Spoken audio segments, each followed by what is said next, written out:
Hey, welcome back to the shop. Today we're working on my mom and dad's truck again because recently they picked up a new to them toy hauler that is a bumper pull. Their truck is a 2017 Nissan Titan and it doesn't exactly have the highest payload on the market. Their trailer is only 5,500-ish pounds and about 68 to 7,000 pounds loaded with the side-by-side and all the goodies. The problem is, because it's a toy hauler, it has a little bit higher tongue weight. Right now we're measuring in at right about 900 pounds on our scale, and that's a little much for this truck to handle. So we're gonna do a couple of things to help mitigate that. We already have a weight distribution hitch. We have a new one on the way from WaySafe that we think is going to make the whole installation and adjustment procedure much easier. But today we're focusing on the truck. What we're gonna be doing is we're gonna be installing a set of these Timbrens, picture up here, and making sure that as that thing squats out in the back, it has just a little bit more spring. Now this is an alternative to doing airbags to add to your rear capacity.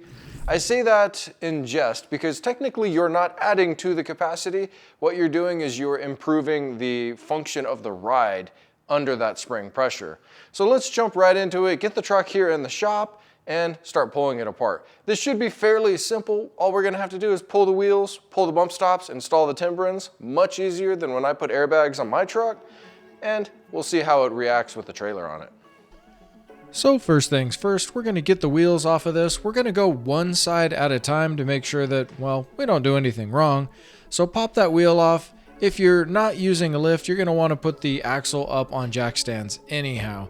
Our first step here is to pull the old bump stop, which in our case, we were super thankful was as simple as it was, just a 13 millimeter. And in doing so, it popped off that bracket that while we were taking this apart, we thought might be in the way, leaving just that perch, which was awesome. Now, since we are using a lift, we're gonna throw a jack stand under the axle. That way, when we pull the U-bolts, that thing isn't going to swing anywhere at this point. Obviously, the shock and the sway bar would hold it somewhat in place. We're also going to pre-assemble the bump stop on the bracket. That was a great idea on my dad's part versus trying to do it in the car. Sometimes I like to complicate things more than is necessary. And it always helps to have a second set of eyes to say, well, why don't you go ahead and do it this way? These bump stops have a captive nut in the bottom that's also a lock nut, so as you're screwing it together, it's going to hold itself in place.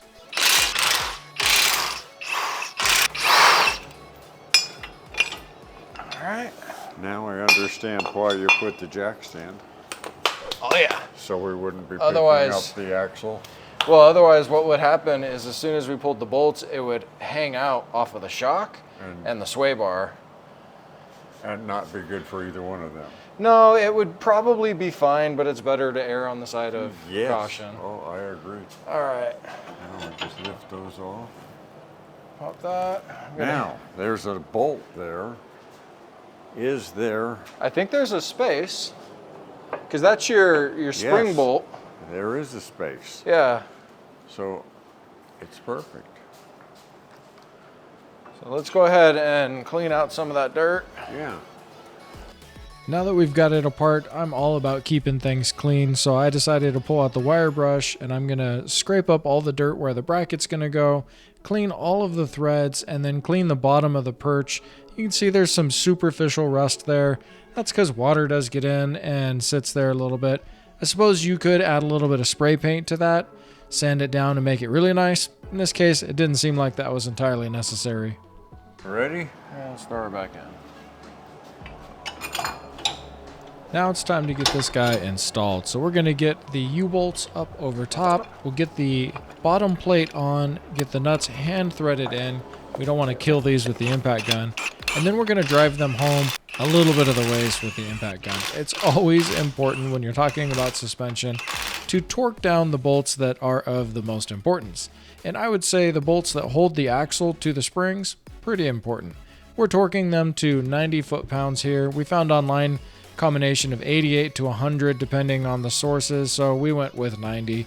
And that was actually feeling pretty tight on these guys. So from a maintenance standpoint, let's go ahead and add some grease. We're gonna add some grease to the overload pad, and then up inside here, we'll pull our spring pad down and get some grease in there for as your springs are articulating. After we got our springs all lubricated, we moved over to the passenger side, and that one went much faster. Once we'd done the driver's side, we knew what was happening, and we got that passenger side done in about, I don't know, 15 minutes, screwing around, talking, and then getting everything torqued back together, including the wheels. And now Pop is off to pick up the trailer and see if he notices any difference. So the obvious answer to everybody's question here is, why not just buy a bigger truck? And of course, my answer is, yeah, 1-ton truck, that'll fix all of this, right? Well, only for me, but if you're towing with a 1/2 ton, like my dad is, or like I've towed in the past, sometimes you have to do things before you spend the big bucks on your truck, like spend a couple $100 on some Timbrens, maybe $1,000 on a really good hitch that ultimately you'd use here too. But in this case, we've towed the trailer with the 1-ton truck. It did feel great. We've also towed it in current configuration and now the modified configuration with the Titan. It didn't feel so bad. It didn't feel unsafe. It didn't feel unstable. It felt like something we could manage. So now that we're all hooked up, let's talk to Dad about how was it hooking it back up, driving it from the storage lot to here. So the $1 million question, they were easy to install. Their primary purpose is to eliminate some of the squat, which obviously we're doing with the weight distributing hitch, but did they do their job when we were hooking up? Did it go down as far as it did before? I think they did a good job. I think the truck is not squatting as much as it was on the highway at speed. It seemed a little smoother. It took some of the sway out of the rear end. Okay.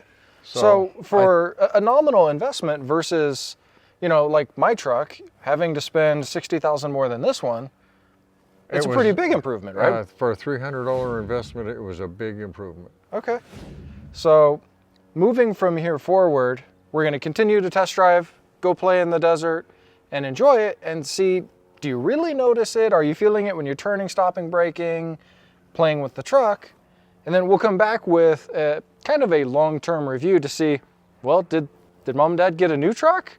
Or are all these improvements that we're making to the truck and the trailer setup, did they actually make enough of an improvement to make Dad feel safe while he's towing the trailer? So if you want to see more of this content, like, subscribe, you know where the buttons are down below. You want to see a video even cooler than this one, take a look at this one up over here. We'll see you in the next one.